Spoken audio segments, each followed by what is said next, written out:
The right to resist is one of the most fundamental human rights, and it consists in the chance and the possibility of speaking our mind against an authority that we perceive as illicit or illegal. If said right is negated, the void we're facing is an oppressive tyranny. Good evening everyone, and welcome back to Nerd Brain Rant, series in which I try to make a creative living out of my 2 degrees in criminology. In today's episode, we are going to talk about an anime in which the presence of a tyrannical oppression was so subtle to be able to fly under the radar for more than 20 years. Cool and underrated? Today we're talking, of course, about Bleach. But before we continue, if you enjoyed this channel, what we have been doing so far, don't forget to leave a like, to subscribe to the channel and hit the notification bell. And if there is anything you want me to analyze, leave a comment down below. I really want this to be an open conversation. In Italy, Bleach wasn't that popular when I was growing up, due to the fact that it wasn't broadcasted on the main national TV channel. Considered too adult and dark, it was moved on MTV, which was something I wasn't aware of. Therefore, I grew throughout my whole childhood and teenage years without knowing anything about it. To the point that when in 2022 the new season was announced, my girlfriend and I said, you know what, let's see what all this fuss is about. At the beginning, I was very skeptical. Even though I was fascinated by the aesthetic, specifically revolving around the hollow, so gothic and punk, I was kind of bored by the episodic nature of the anime at the beginning and the slow pacing. Moreover, at the time I was moving to the Netherlands, and I left Milan with Bleach incomplete. But then my girlfriend continued, and she told me, just give it 2 more episodes. You're gonna love it. And does she know me? Because the episodes she recommended me were the ones where Renji and Byakuya make their appearance, starting the Soul Society arc. And when Byakuya hit the screen, I was completely hooked. After that, I became obsessed with Bleach. I now finished collecting the manga, right there, 74 volumes, and I play daily to Bleach Brave Souls. So if you want to sponsor me, I would like the money. Okay? Enough with me dreaming about getting some money. What is Bleach about? Written and illustrated by Tite Kubo from 2001 to 2016, Bleach is a manga that follows the story of Ichigo Kurosaki, a 15 years old able to see ghosts. The story progresses as Ichigo's life changes when he meets Rukia, a Shinigami, spiritual being tasked with guiding the human souls to the afterlife and to protect the world of the living by malevolent spirits known as Hollow. During a battle, Rukia is severely injured by an Hollow, and to survive, it's forced to pass her power to Ichigo, making him a substitute Soul Reaper. The story then progresses with Ichigo taking on its responsibility as a Soul Reaper, while it also learns more about the complex structure of the afterlife and the Soul Society, and the mysteries around its own origin. How do we approach Bleach from a criminological perspective? Even though I realized that Aizen is one of the most charismatic villains of all time, there were some elements that were hinted throughout the story that led me to focus my attention not specifically on the villain, but on the societal structure of the afterlife. Because I noticed a couple of details about the internal dynamic of the Soul Society that perfectly aligns to some concept of cultural criminology that focus on the concept of power and control. And to understand the rooted ramification and implications on how structure, organization, manage power and deviance, known approach is better suited by the one offered to us by Jeff Farrell. Leading figure in the world of criminology, Jeff Farrell studied how power structures are upheld and contested via cultural practice in a form of resistance. Specifically, Farrell focuses his attention on understanding the concept of symbolism, media, and social interaction, leading to a perspective that sees power not as simply as the use of brute force, but as something that is more rooted and carved into the cultural fabric of a society, constructed and perpetrated throughout a series of rituals and narratives that tend to define the way in which individuals perceive the world. Within such a context, according to Farrell, subcultures will always emerge to contrast and opposite the dominant hegemony. Subcultures that will develop their own system of values, rituals, and narrative in order to create an alternative in opposition to the mainstream power. The distinctive aspect of Farrell's perspective lies in the importance that is attributed to the concept of symbol, rituals, and media, because both the mainstream culture and the subcultures are rooted in core values, ritual, and symbolism that shape the way in which the individuals belonging to said culture perceive the world, leading to a never-ending process of interpretation and behavioral shaping.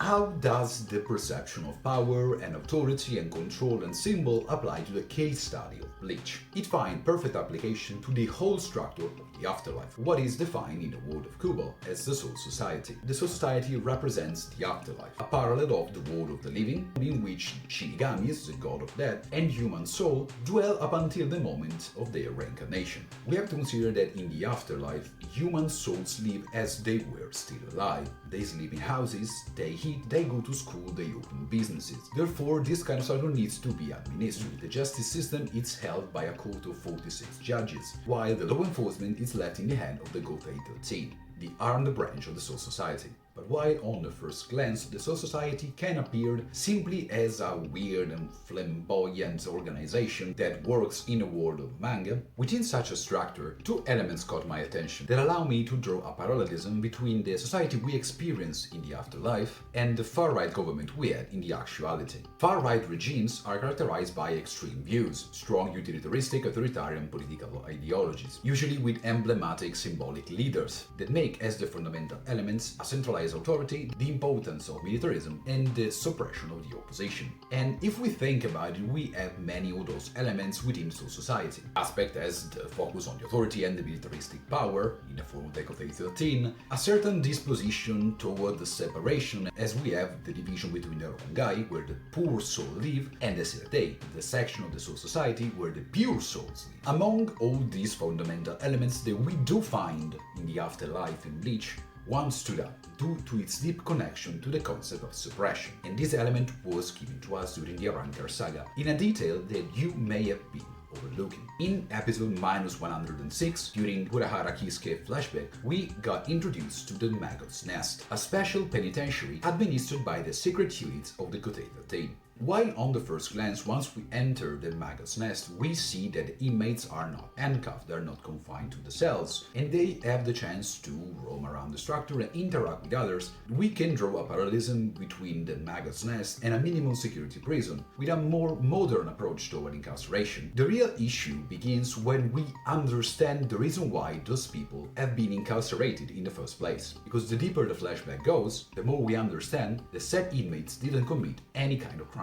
We find out that the residents of the Nest of Maggots are simply shinigamis that dare to share sociological or political ideas that have been considered by the regent authority as a potential threat to the status quo of the Soul Society. Without the perpetration of any crime, without the breaking of any law, those people have been abducted and incarcerated just to ensure that no potential damage would ever occur within the Soul Society. If we take a little bit more attention of what was actually happening, and for what we know it's still happening in the Soul Society because there was no mention of dismantling about this prison, it's nothing less than political incarceration. There are, as a matter of fact, two core aspects of the political incarceration. The first being the arbitrary detention. In this case, it occurs to the fact that the society is arbitrarily deciding that these people, without the breaking of any actual law, deserve to be removed from society, due to the fact that their ideas may cause problems in the future. The second aspect of the political incarceration lies in the physiological and psychological condition of the inmates. To add salt on the wound, we find out that the inmates of the Maggots Nest are subjected to daily forms of physical and psychological torture. The most iconic example is the solitary confinement that Mayuri Koratsuchi is forced into, due to the fact that his ideas are too extreme and radical. Another aspect is the fact that within the prison are constantly released specific kind of gases that slowly draw the inmates to madness, leading them to losing their mind and themselves within the facility. But the most disturbing aspect of the Maggots Nest lies in a prison tradition that doesn't allow the warden of the facility to wield a zanpakuto. And that happens because, according to the norms and regulation of the prison, the warden has to be able to withstand any form of rebellion by bare hands. If you reflect a second on it, it's extremely disturbing. We unravel the fact that Urahara was warden of the facility, and I do think that the idea of showing to us the fact that he was able to handle everybody in a hand-to-hand combat was to make Urahara look even cooler. To me, it made me dislike the character to the maximum extent. If you reflect about it, it's terrifying. Those people have been incarcerated without breaking any law. Just because they had a mind that was different from the dominant hegemony, they've been confined to a prison that slowly erodes their mind. And if they even dare to rebel, only thing there is waiting for them is to be beaten to a pulp. And to add a little bit of other salt to the wound is the fact that Urahara never apologized for that. There was no moment when he said that that was wrong. He simply said that that was for the greater good of the Soul Society. And I think it's disgusting, and I think it should be addressed more. This aspect of political incarceration perfectly aligns with the current of cultural criminology that we discussed earlier, about how authoritarian regimes use their power and influence to shape the narrative, and how to use that to oppress any form of possible contention. Specifically, what I want to underline is the value of symbols that it's being used by the whole society, which lies in the name of the facility, the Nest of Maggots. The purpose of the society is to label those individuals, those who dares to speak against the authority, as something that is not even human. By labeling those deviants as not even insects, the society regime is depriving them of their identity and their true essence. Compared to not even animals, deprived of their own freedom, those individuals get their spirit crushed by the government, recruited and tortured for crimes they didn't even commit. And this continues up until there is nothing left of them, up until to the moment that everyone who dares to stand against the authoritarian regime of the society is nothing more than an empty shell of their former selves. The harsh condition, the daily torture and the psychological dehumanization lead to the internalization and the assimilation in the inmates of the idea of being guilty by default, creating an association. If you are a resident of the Nest of Maggots, you have to be guilty. Deprived of any forms of hope, with broken mind and crushed spirits, the inmates of the Nest of Maggots become the emblem of the tyrannical government of the soul society, that it's able not only to control people's belief, but feels justified in endorsing such oppressive policies. And now you have it, guys. You know a little bit more about criminology than 10 minutes ago. And the next time you have a family dinner and you want to impress your friends, you can always try to. Did you know that Bleach provides a profound commentary on the authoritarian mechanism of power and control by far-right governments? But what do you think?